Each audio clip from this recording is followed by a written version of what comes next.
అందరికీ దేవునామాన వందనాలు చెల్లిస్తున్నాను. ఈరోజు బైబిల్ పఠనం చదవగా విందాం.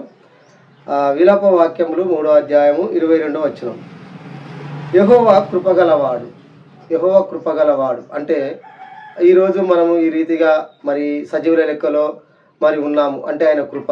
అంటే మన బాధల నుంచి, మన సమస్యల నుంచి, మన కష్టాల నుంచి ఆయన మనల్ని విముక్తినిగా చేస్తూ ఉన్నాడు. అంటే ఆయన కృప మన మీద ఉండడం వల్ల మనం ఈరోజు ఇలాగున్నాము.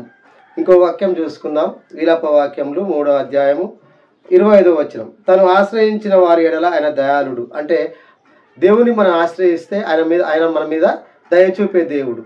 మళ్ళీ అదేవిధంగా మరి ఇంకొక వచనం చూసుకుందాని, తను వెతుకువారి ఎడల ఆయన దయ చూపునంట. తనను వెతుకువారు అంటే దేవుణ్ణి మనం వెతుకుతాం. వెతికినప్పుడు ఆయన ఏం చేస్తాడు? మన మీద దయ చూపుతాడు. మరి అలాంటి కృపగల దేవుణ్ణి మనం ఏం చేస్తూ ఉన్నాం? అదేవిధంగా తను ఆశ్రయించిన వారి ఎడల ఆయన దయాళుడు. మరి మనం దయగలిగి ఉంటున్నామా? దేవుని మరి ఆరాధిస్తున్నామా? అదేవిధంగా దేవుని వెతుకుతున్నామా? మూడవదిగా మరి వెతుకువారంగా ఉందాం. మరి అలాంటి జీవితం మనం కలిగి ఉండాలి దేవుని ఎడల. ఈ 3 అంశాల మీద మనం దేవుని ఎడల కలిగి ఉంటే దేవుడు నిత్యం మనల్ని ఆయన కృపతోని మనల్ని నింపుతాడు. దేవుడి వాక్యం దీవించును గాక. ఆమేన్.